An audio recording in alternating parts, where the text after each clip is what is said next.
Where is our country headed? What can we do now to secure the future we hope for? And how can each of us contribute to this process? DPM Lawrence Wong calling on Singaporeans to offer ideas to shape the future of the country. Fighting for his life until the end, a toddler is the first person under the age of 12 to die after getting COVID-19 here.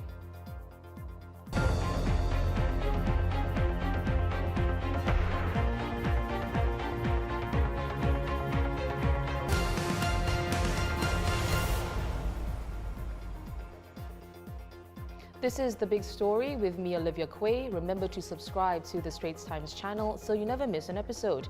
Setting out a roadmap for the next decade and beyond, Deputy Prime Minister Lawrence Wong today launching a year-long exercise known as Forward Singapore.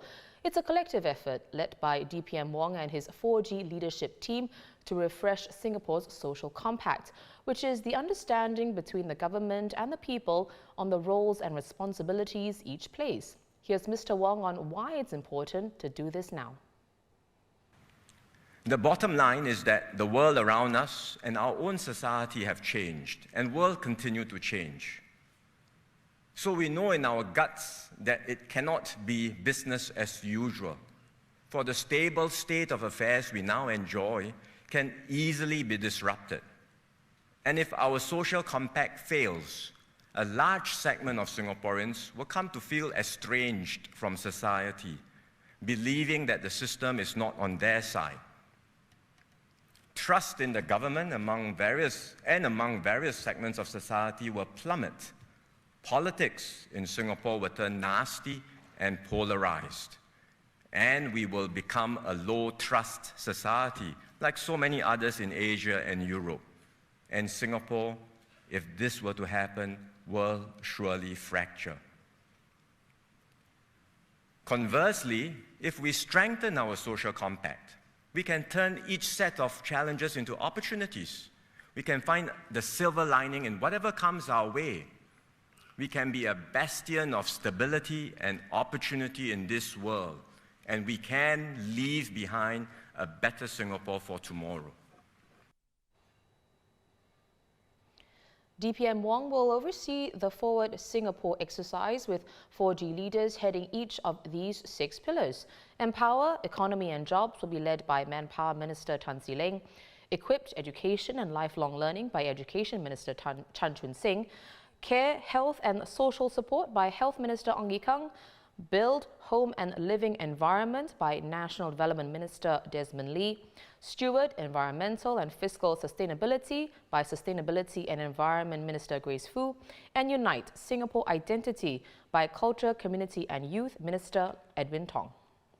So this is my deepest belief. I hope to see a society and a system that benefits many, not a few, that rewards a wide variety of talents, not a conventional or narrow few, that values and celebrates all individuals for who they are and what they can achieve, and provides all with opportunities to do better throughout their lives.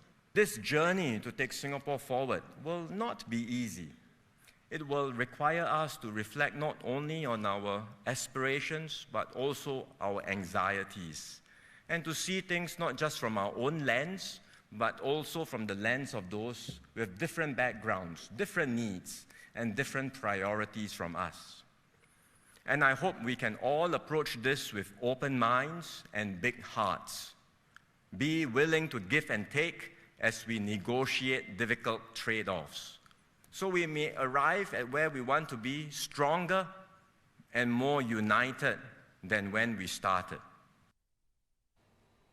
Meanwhile, Singaporeans are encouraged to step forward with their ideas and views and work with the government on building a fairer and more inclusive society with opportunities for all.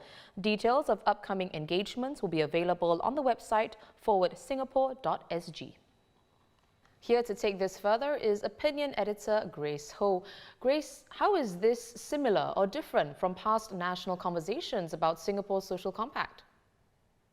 Well, first, it's similar in the sense that, like previous exercises, it took place at a time of economic or political challenges, and also not long before or after critical general elections. And in the minds of the public, they tend to be associated with different generations of leaders. So looking at Forward Singapore, it's led by Mr. Wong and his 4G team. And we have this backdrop of fraying social compacts around the world, high level of volatility and a protracted conflict in Ukraine, which has effects have bled over to the rest of the world. And if you look at some of the previous exercises, they were associated with leadership changes as well. The phrase "next lap" was coined when Mr. Goh Chok Tong was sworn in as PM in 1990.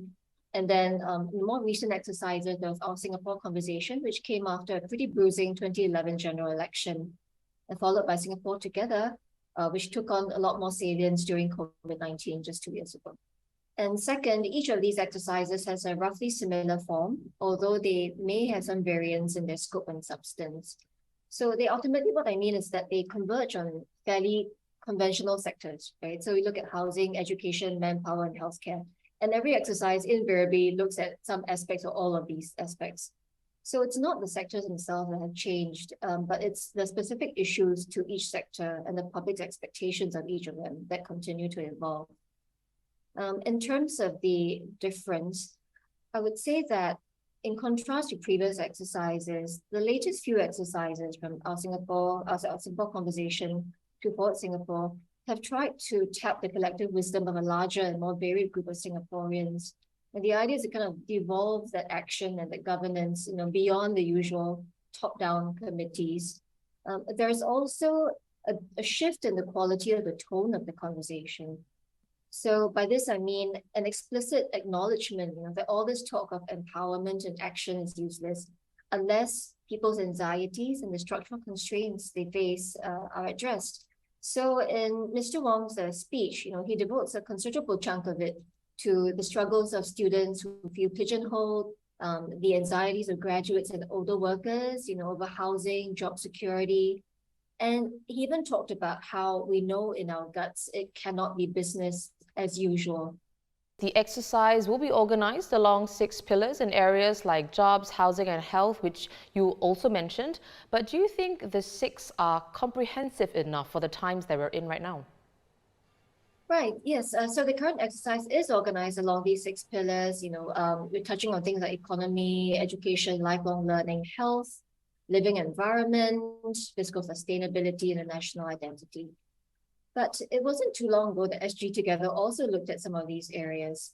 And I think the elephant in the room is really representation. And this is a similar point that came up, with our Singapore Conversation as well. So things like, for example, voluntary welfare organizations and grassroots associations considered more acceptable than more activist civil society groups that advocate for specific interests, right? And if interest groups are supposedly having more opportunities to bring about change, are issues such as the environment and social inequality are perennially deemed more perhaps constructive than the more contentious issues like LGBTQ rights.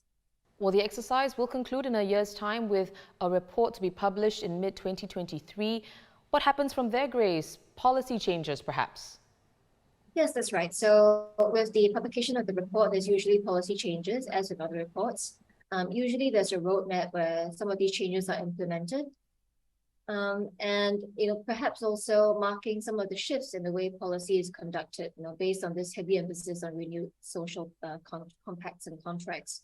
But it's still early days, and we do need to have better sight of how these conversations are being held, with whom they're being held, and exactly what is being discussed. Well, many thanks to our opinion editor, Grace Ho. The father of the 18-month-old toddler who died from COVID-19 yesterday says his son had fought for his life in his last days. This is Singapore's first COVID-19 death in a patient below 12 years old. Well, his father writes on LinkedIn, "Today, my strong, brave son passed on to the next world after fighting for his life." The father says these past few days had been difficult and that he would be spending time with his loved ones and not responding on social media. According to the Health Ministry, a week ago on the night of June 21st, the boy was taken to KK Women's and Children's Hospital with a high fever and recurrent seizures. He subsequently began to lose consciousness. The next day, June 22nd, he was admitted to the children's ICU in critical condition and was diagnosed with severe meningoencephalitis, which is inflammation of the brain and the membranes that cover the brain and spinal cord. He was also positive for COVID-19 as well as for 2 other viruses. And his death was reported on June the 27th. He had died of encephalitis due to the 3 viruses. MOH says the boy had no other past medical history and was previously well. Paediatrician Dr. Lim Yang Chern is here to shed some light on children and encephalitis. Dr. Lim is from Thomson Paediatric Centre. So, Dr. Lim, we know the child died of encephalitis due to 3 viruses, one being COVID-19. How common is encephalitis in children that could result in death?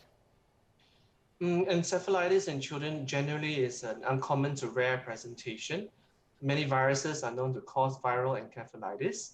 If we're looking at all-cause encephalitis, we're looking at probably about 4 to 10 cases per 100 per year. And some studies have actually shown that the highest incidence of encephalitis is in the young infants. That means children up to a year of age. Dr. Lim, could you also tell us more about the other 2 viruses that, that resulted in this child having encephalitis? So I think of the 2 viruses that were found together with this patient, there was this RSV, which is the respiratory syncytial virus, as well as enterovirus. Between the 2, enterovirus is well known to actually also cause encephalitis a little bit more commonly than RSV. But enterovirus is a big basket, it's a big family of viruses. So things like the viruses that cause hand, foot, mouth disease belong to enterovirus. It can also cause very minor diseases like this other variant called rhinovirus is part of the enterovirus family as well. And it can actually cause the common cold, stomach flu, and things like that. So RSV tends to be a respiratory illness. It tends to affect the respiratory tract more. In children around less than 2 years of old, it's one of the leading causes of hospitalization for this disease called bronchiolitis. So these are the 2 other viruses that were found in this child. Are children the most vulnerable to encephalitis, Dr. Lim? And what are the signs that parents, they can look out for? So I think for children, generally the younger you are, the higher the risk for encephalitis. And we know that these viruses like to attack the brain in the young children. And encephalitis is actually one of the diseases that is also associated with this other component called meningitis. So we usually call the term meningoencephalitis. So the reason is because the symptoms can easily overlap. So for encephalitis, a lot of times the symptoms can be quite vague, not very specific. And depending on the age of the child, the symptoms can be a bit more or less obvious. So for the pre-verbal children, some things that you might notice would be things like behavioral changes, like not being able to recognize their primary caregiver, inconsolable crying even by the person closest to them. And the other thing that can happen, which is a serious red flag, is actually drowsiness. So drowsiness is actually a bit different from lethargy. Some people confuse the 2. So lethargy in general is just a decreased activity level. The kid's just a bit more tired, but not particularly sleepy, and they rouse easily from sleep. Whereas drowsiness is a child who's actually persistently sleeping, hard to wake from sleep. The kid seems to have difficulty staying awake. So if you do see drowsiness, that's actually a symptom that I would encourage parents to bring the child to see a doctor as soon as possible. Another sign or symptom is actually seizures. So if the child has seizures, that may be a sign of encephalitis as well, and definitely that warrants immediate medical attention. Then for the verbal kids, a lot of times what happens is that you can actually talk to them, so they can actually answer you. So some things I like to screen with is, for example, whether the child's able to be oriented in terms of the time of day, recognize people or roles like policeman, fireman, doctor, and also whether or not they are able to tell where they are. So if they're at home, they may say they're in the clinic, so if they're confused as to where they are, then you have a child who's disoriented, and that's worrisome for encephalitis. Other symptoms include headaches. So the headache can be quite severe, can be hard to pick up in the pre-verbal child, so the child may be just inconsolably crying. The older child can tell you they've actually got pain in the head. Sometimes you get eye pains, difficulty looking into bright lights with pain in the eyes, worsening vision. So I think that these are the things that we will be worried about in children who may be having meningoencephalitis. Well, Dr. Lim, I know you said that encephalitis in children can be quite rare, but is there any way of protecting kids from viruses that can result in encephalitis? Okay, so I think first off, we want to reinforce that the incidence of this is relatively low but serious. So I think what we want to do is if there's a virus for which there's a vaccine, you should really try and get the vaccine, because even if the vaccine doesn't protect you against getting the disease, it actually most of the time it can protect you against the serious complications or sequelae from the infection. So COVID-19 is one of those viruses that we do have a vaccine against. So first thing you can do to protect your child is to get the child vaccinated if they're able to get vaccinated. Unfortunately for RSV and enterovirus, we don't really have any vaccines in Singapore available for them. So I think early recognition becomes very important. Early recognition of a severe sick child, knowing the symptoms of encephalitis or meningitis, catching it early so that doctors can be brought in to take care of the child will help, because early intervention can sometimes reduce the morbidity and the risk of serious outcomes.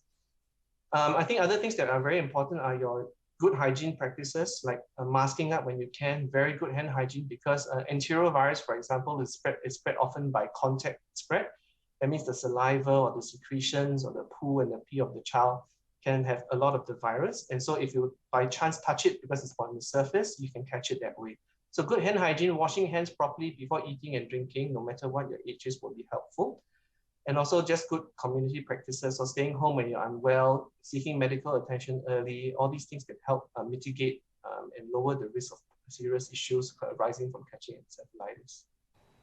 We appreciate your insights, Dr. Lim. Dr. Lim Yang Chern there from Thomson Paediatric Centre. According to an annual report by the Singapore Institute of International Affairs, there's a moderate risk of severe haze this year, but this will unlikely be at the same degree as previous transboundary incidents. You would remember Singapore's hazy skies in 2015 and 2019, which saw the PSI reach record highs. The report finds that the possible haze this year will likely be due to higher palm oil and other forest commodity prices, which could drive growers to expand or intensify their plantation operations with land clearing through the illegal use of fire. Meanwhile, the Meteorological Service Singapore says Singapore could be affected by transboundary haze in the second half of the year if there's prolonged dry weather, leading to a rise in hotspots and smoke haze activities in the region. In other news, the United Nations Security Council is holding an emergency meeting later today over Russian strikes on civilian targets in Ukraine. According to a spokesman for the Albanian mission, which currently holds the rotating council presidency, the main focus will be on Monday's missile strikes in the central city of Kremenchuk. The attack hit a shopping mall which left at least 13 people dead. Ahead of its 25th anniversary celebrations and a reported visit by China President Xi Jinping, Hong Kong is stepping up its COVID-19 testing program and advising against large family gatherings. Testing over the next few days will focus on high-risk districts where infections have broken out and the virus found in sewage samples. Hong Kong has resisted tightening social curbs in recent months despite rising cases.